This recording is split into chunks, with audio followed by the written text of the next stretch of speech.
Keep listening after the credits for a special presentation of our new sister show, FolkLiar. It's a very distinctive sound, isn't it?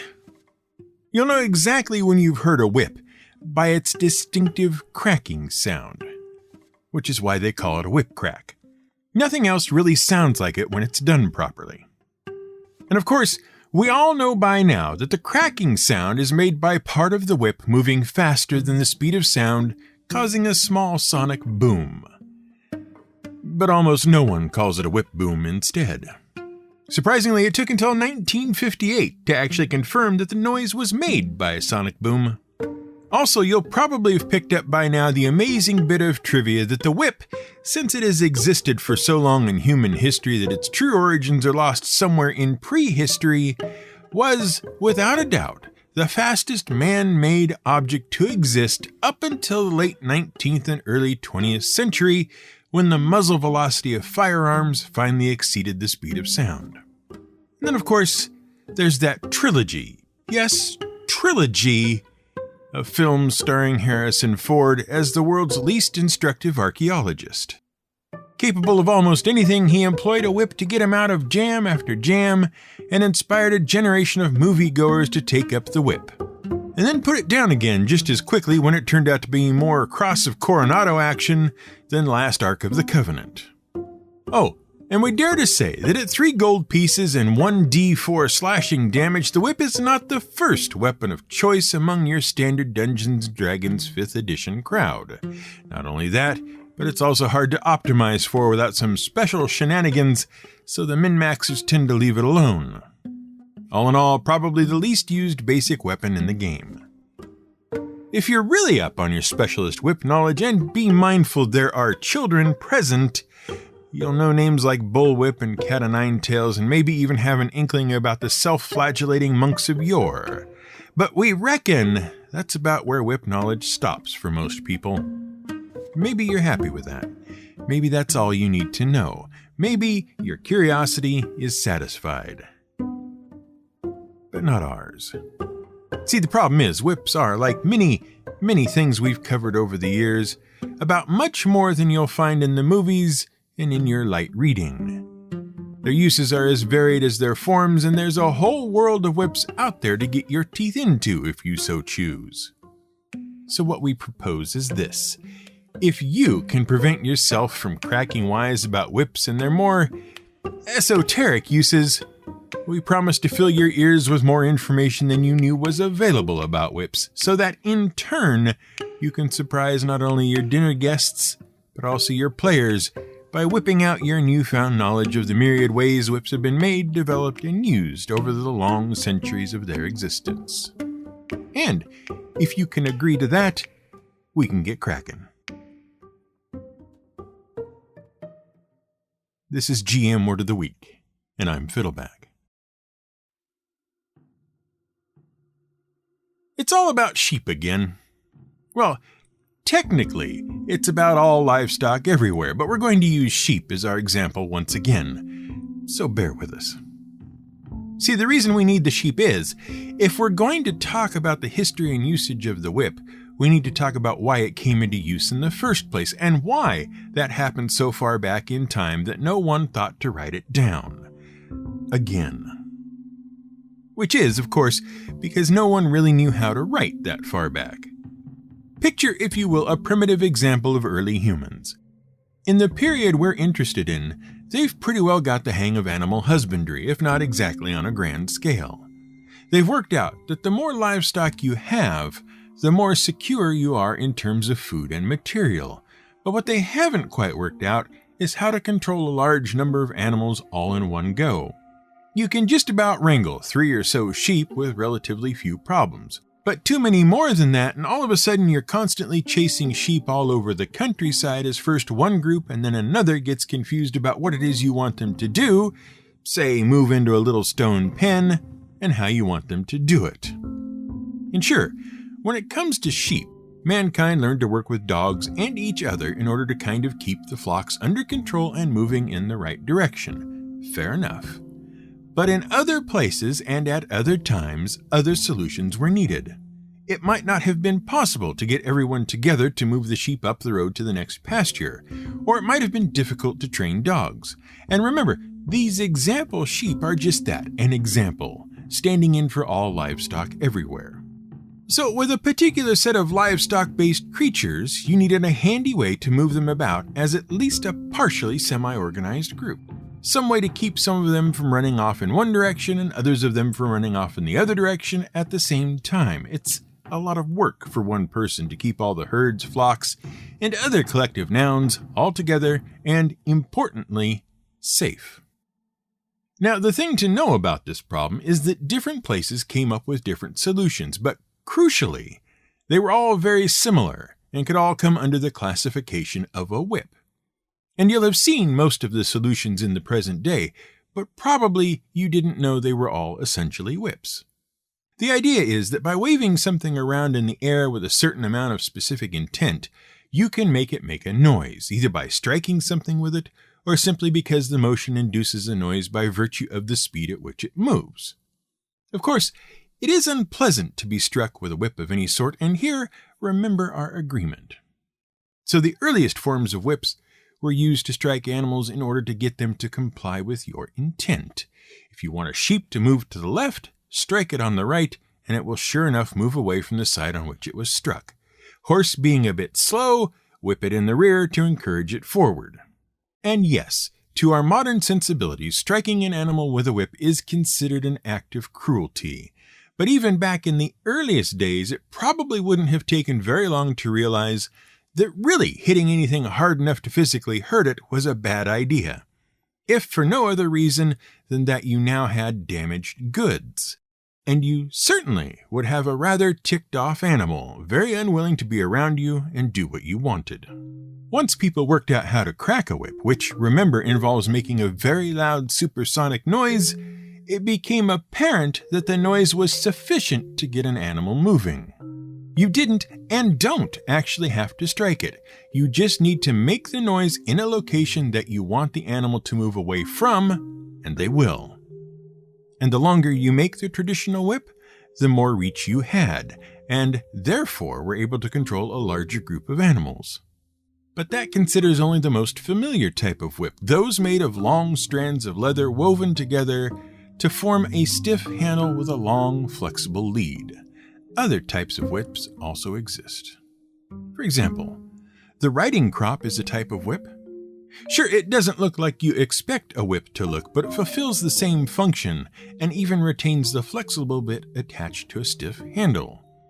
In this case, the flexible bit is called the popper, and it's just a little looped flap of leather on the end of a 2 or 3 foot long rod called a stock. Mostly they see use around horses. By tapping the horse with the flexible end at various locations, the rider or jockey can encourage the horse to move towards or away from things at a faster or slower rate. And these days, there are very strict rules in competitions where crops see use, like barrel racing or show jumping, that dictate just how much crop a rider is allowed to use and how it is allowed to be applied. These days, of course, the whip is used as both a visual and audio cue, generally to provide directional guidance. Think of it like an extension of the arm and a finger snap that can be seen and heard at greater distances. But depending on the type of whip, there are exceptions. Stock whips, which include both the familiar Indiana Jones bullwhip and Australian stock whips, are usually made out of stout leather with a relatively short handle compared to the overall length of the whip and a very long tail. These are the sort that produce the definitive cracking noise, except it isn't exactly the whip that really makes the noise. It's an extra length of cord or string at the end that provides the really distinctive snap we associate with whips. Again, depending on the exact type and the needs of the user, stock whips can be anywhere from 4 to over 20 feet long. The main difference between the Australian stock whip and a bullwhip is that the main lash connects directly to the handle on a bullwhip instead of at a joint in the Australian version. They both share the same basic components though: a handle either exposed or wrapped in leather, a long braided lash called a thong ending in a short, thinner piece of leather called the fall, with a cracker or popper attached to that. Other versions of the stock whip include a shorter, stouter whip called a cattle drafter or drafting whip, which is a 2 to 2.5 foot rod with a 12-inch long thong used to strike the ground and move cattle and pigs, as well as several variations on cow whips for use in tight, narrow conditions where a full swing isn't possible. Signal whips and snake whips are usually comprised of a single tail or thong and are often used with sled dog teams and as a sort of pocket whip in cattle yards. Rather than having a handle of wood or similar material, they tend toward less rigid handles, often made around lead shot. This allows the whip to be coiled up into a smaller space for carrying in a pocket or storage where space is a premium. A signal whip is usually made without a fall, unlike the snake whip. And those are just the main types of whips you'd see in use around livestock. There's a whole other world of whips at use specifically in the equestrian world. From the dressage whip used by the rider to tap on a horse's hindquarters to ask for more speed while still maintaining both hands on the reins, to longe whips used in horse training to indicate direction and speed around a circle while the trainer stands in the middle, to a variety of canes and sticks with bits of leather attached, like riding crops with their little loop of leather, and the quirt, a flexible leather rod with 2 wide pieces of leather used to make a loud cracking noise, used more often by riders to keep other animals, such as cows, away from the rider and horse. But while the bullwhip and its kin are more likely to turn up at your game table than the riding crop or quirt, there are still a few other types of whips which, in the right circumstances, might be more interesting to put into use. And remember, we agreed to behave ourselves. Unfortunately, many of these other whips have been put to use not on or around animals, but on people.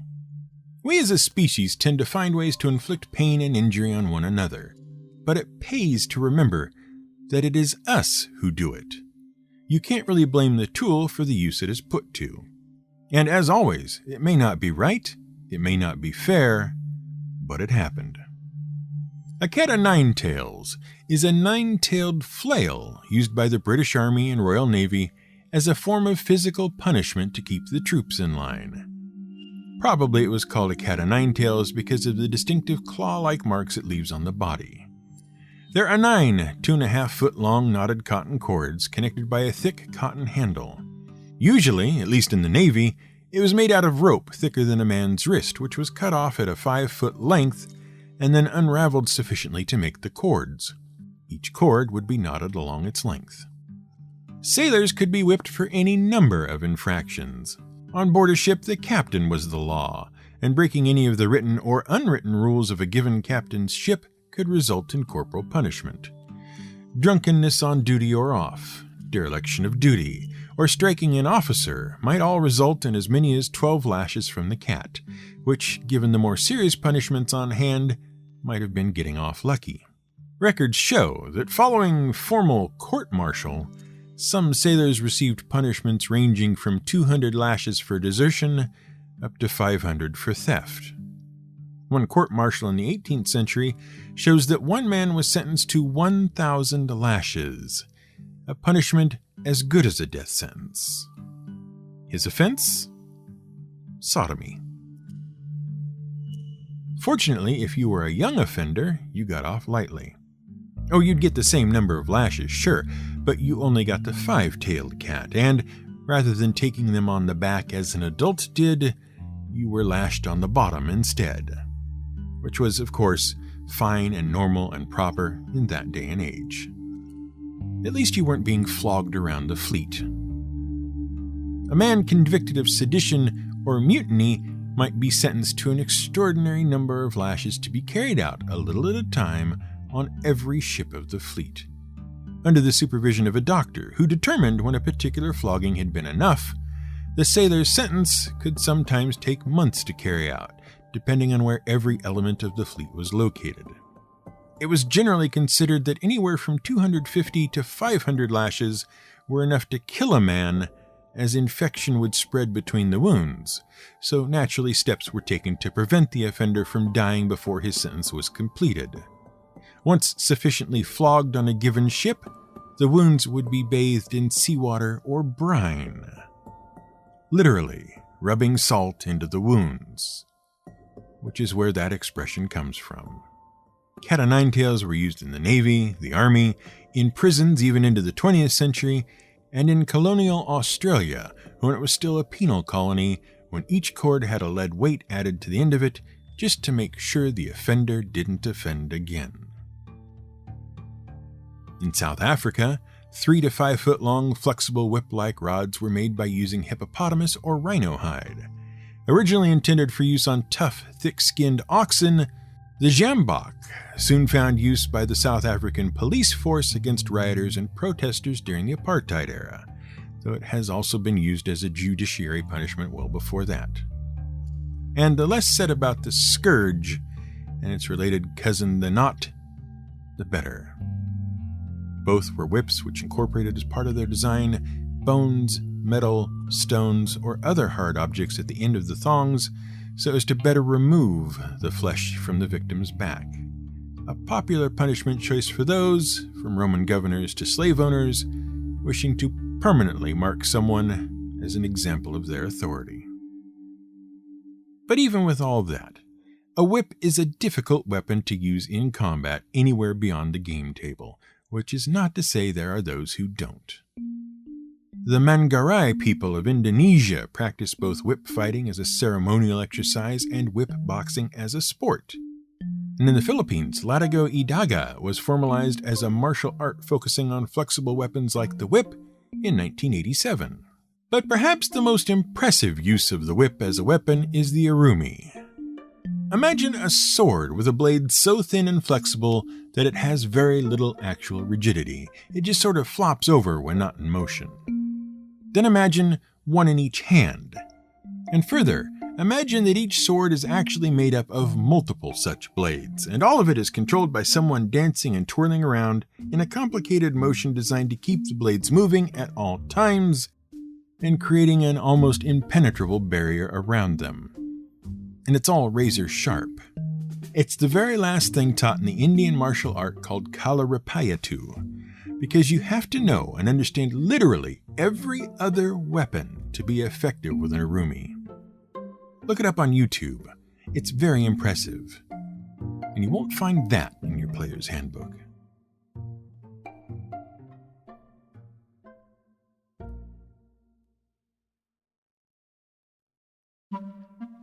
Thanks for listening to this episode of GM Word of the Week. But stay tuned and listen to the first episode of our new show, FolkLiar. We think you'll like it just as much as you like GM Word of the Week, but for completely different reasons. Stick around. This episode was researched, written, and produced by Brian Casey, who is really excited for you to hear the new show. Music is provided by Blue Dot Sessions. Why not whip the teacher when the pupil misbehaves? And now, hello, and welcome to FolkLiar. I'm the chief liar, Brian. I'm going to tell you a lie, but I'm also going to tell you 2 authentic stories from folklore. If you can tell which is which, you could win a luxurious mug. All you have to do is listen to each of the stories and then email your best guess to liar@folkliar.com. To make things trickier, I rewrite each of the tales on offer in my own particular style. All the details are the same as the authentic tales, except for the lie, of course. If you know your folklore, it should be easy to tell. If you don't, sit back, enjoy the stories, and have a guess anyway. You'll have 5 days from the date of the episode release to send in your guess, at which point a winner will be drawn from among all the correct guesses and announced on the next episode, along with a reveal. Speaking of reveals, if you listen to the trailer for the show, you might be pleased to know that the story of the rats was, indeed, an entirely authentic Japanese endless story. No winners were drawn, but now you know. Let's begin with a threesome of folktales under the incredibly appropriate heading of telling stories. The first comes from Germany and features a man who is often caught in his lies and the solution he came up with to fix it all. But don't take my word for it. There was once a rich and powerful nobleman who lived a normally quiet pleasant life, except that he liked to tell awful lies and frequently got caught. It was very embarrassing. Not the telling of lies, mind you, but the getting caught, which is what people are mostly embarrassed about. One day, the nobleman decided that the thing to do was to hire a servant to help him out, someone who could get the nobleman out of trouble when the time came. Then the nobleman wouldn't get caught in a lie and wouldn't have to be embarrassed. So he advertised for the position and waited. Shortly thereafter, a man arrived and offered his services. He seemed a good enough fellow. He dressed the part and certainly talked the part, and when the nobleman explained that he wanted the man to be able to lie, the prospective servant said, "Well, if that's what I have to do, then that's what I have to do." "It is," said the nobleman. "I tell the most terrible lies, and it's embarrassing getting caught in them. I want you to help get me out of it." And to this the servant agreed, and so was hired on the spot. A few days later, the nobleman went out to an inn and took his new servant with him. After a few rounds of drinks and some good company, the nobleman told his first lie of the evening. "Once I was hunting," the nobleman said, "and I shot 3 rabbits in the air at once." "Well, that's just not possible," said the people listening. "We don't believe you." "Then you'd better get my coachman in here. He saw the whole thing and he'll vouch for me." So they went out and got his coachman, who was, of course, the specially hired servant. "Johann," said the nobleman, piling up the lies while he could, since his servant was neither the coachman nor called Johann, "I've just been telling these people about the 3 rabbits I shot in the air all at once the other day, and they don't believe me. Can you imagine? Tell them how it was." "Very well, sir," said not Johann, a name he didn't particularly like, and paused as if recalling the circumstances. "We were in the upper meadow last Wednesday when a rabbit came jumping out of a hedge. Just as it reached the pinnacle of its jump, you shot it dead." "But that's only 1 rabbit," complained the listeners. "You said 3. And most of them looked very disagreeable indeed. "Yes," said Jack, as his name probably was, "but when we skinned it and gutted it, we found 2 young rabbits inside. She had been pregnant, you see." Well, of course, this shut everyone up entirely, and there was no more argument to be had. On the ride home, the nobleman turned to his new servant and said, "You did very well. Even I was impressed." "Yes, sir," replied, as it were, Johann. "But the next time you tell lies, if you could just keep things out of the air, that would be fine. On firm ground, it will be much easier for me to help you."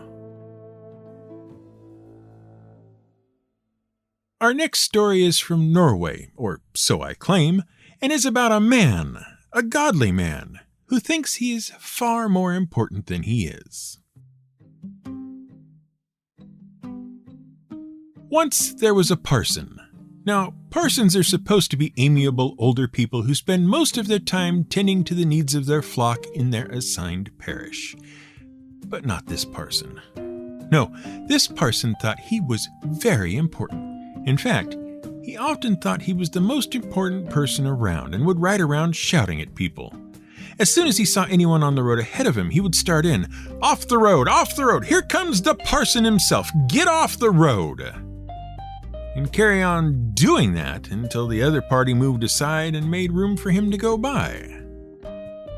Well, that's all well and good when you're riding around in a parish mostly by yourself. People tend to get out of the way of a screaming man on a horse in any case, parson or not. But it doesn't tend to work very well when the king is in town, which, on this particular day, he was. "Off the road! Off the road!" the parson kept shouting, even though he could barely see the king in the distance. Certainly not well enough to tell he was the king. And certainly the king wasn't going to move aside even if the parson did keep shouting. So the king just kept driving straight ahead, paying no mind to the shouty man on the horse. Well, eventually they got close enough to each other for the parson to see who it was he'd been shouting at that wouldn't move aside. And and you better believe he shut right up and got off the road when he realized it was the king. Too little, too late, though. As the king passed by the parson, he leaned over and said, "Tomorrow you will come to the court, and if you can't answer the 3 questions I shall put to you there, you shall lose both frock and collar for the sake of your pride." Well, the parson knew he was in trouble. See, he was very good at shouting and yelling and making a right spectacle of himself in other ways, too. So much so that it was practically the only thing he really did know how to do at all well. So a question and answer session with anyone, especially the king, was way out of his league. He knew he couldn't hack it, never having had to give an answer for himself to anyone before. Fortunately, he knew the sexton. And since the sexton was responsible for actually taking care of the church rather than just riding around yelling at people, he had a fairly good head on his shoulders. "Do you know," said the parson to the sexton, "I'm not at all keen on going to see the king. Seems like a big waste of time. Any fool can ask more questions than 10 wise men can answer. Tell you what, why don't you go in my place? Seems exactly like your sort of thing. Take these, good day." And before the sexton could object or ask for an explanation, he found himself on the outside of a door he had started on the inside of, holding the parson's frock and rough collar. So off the sexton went, dressed in the parson's clothes, not entirely certain what had just happened to him. Still in all, he had a duty to the church, so perhaps it was all right. When the sexton arrived at the royal manor, he found the king awaiting him on the royal front porch, wearing his crown and scepter and looking for all the world like the kingliest king anyone had ever seen. "So you're here, are you?" asked the king. And indeed, the sexton was there, right in front of him. "Now tell me first," said the king, "how far is it from east to west?" The sexton thought a moment and then said, "That's a day's journey, that is." "How so?" asked the king. "Well, the sun rises in the east and sets in the west, and does it quite nicely in a day," replied the sexton. "Very well. Now tell me, what do you think I'm worth, just as you see me here?" asked the king, and puffed out his chest just a bit. The sexton considered for a while, and then said, "I'm taught that Christ himself was valued at 30 pieces of silver, so I'd better not go any higher than, say, 29. "Aha, yes, I see." Closing his eyes, the king concentrated a moment and then opened them. "Well, since you're so wise, by all accounts, tell me what I'm thinking now." "Probably you think you've been talking to the parson all this time, but I'm sorry to tell you you're wrong, for he sent the sexton in his place." The king, quite astonished, blurted out, "Aha!" and then composed himself. "Go home and tell the parson I've decided you should be the parson and he should be the sexton, and it will serve him right." And so it was, and it did serve him right. And finally, an English tale in which it is shown that finding the right bait is essential. Once, a woman sent her husband down to the sea to fish. She sent him out to fish because the cupboard at home was bare, and she didn't particularly feel like going down to the market itself. She'd been up all night mending socks, which was fair enough. The man went through an awful lot of socks, and it was very time-consuming to darn them all up again. So she sent him off to do the fishing while she stayed at home resting. When he arrived at the edge of the sea, he discovered he'd left his can of bait sitting at home on the table, which was no doubt going to get him into further trouble later. Since he didn't want to walk all the way home and back again and put more holes in his socks for his wife to mend, he started looking around for something he could use to convince a fish to bite his hook. The first thing he found was a juicy, fat grasshopper. He scooped it up in his hat and looked down on it. "Mr. Grasshopper," said he, "how would you like to dance and shimmy and entertain the fishes?" But the grasshopper was uninterested in dancing and shimmying and entertaining the fishes, and, sensing a trick, he hopped out of the hat and away down the shore. The next thing the man found was a shiny black cricket. He scooped it up in his hat and looked down on it. "Mr. Cricket," he said, "how would you like to dance and shimmy and entertain the fishes?" But the cricket was uninterested in dancing and shimmying and entertaining the fishes, and, sensing a trick, he hopped out of the hat and away down the shore. Finally, after looking around for quite some time for something else suitable to put on a hook and entice fish with, the man found a wriggly, long earthworm under a rotted old log. He scooped it up in his hat and looked down on it. "Mr. Earthworm," he said, "how would you like to dance and shimmy and entertain the fishes?" But the earthworm couldn't hop away out of the hat and down the shore, and instead sat there dancing and shimmying in the bottom of the hat, which the man took to mean yes, and, having found exactly the right bait, had fish for dinner that night, and nice neat socks for his feet in the morning.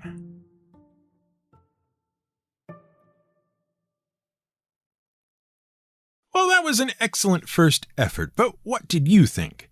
Which of these 3 tales was the fake? Tale number 1 about the noble liar? Tale number 2, the self-important parson? Or tale number 3 about the fisherman and the bait? Send your guess to liar@FolkLiar.com, and if it's correct, you'll be entered to win our luxurious mug. Don't waste time, though. You've only got 5 days from the time this episode first released. Make sure to indicate the episode title and release date in your response. FolkLiar is a production of Fiddleback Productions and is researched, written, and produced by Brian Casey. Our website is FolkLiar.com. If you'd like to help support the show and keep more episodes coming, head over there and click the generosity link at the top of the page. You can use Buy Me a Coffee to make a one-time donation or to sign up for a monthly membership to the show. Members will get access to transcripts, early episode releases, and more. Once again, that's the generosity link at FolkLiar.com to get started. Music was provided by Blue Dot Sessions.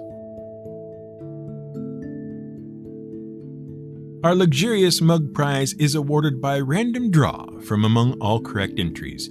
Entries are due no later than 5 days after the episode is first published.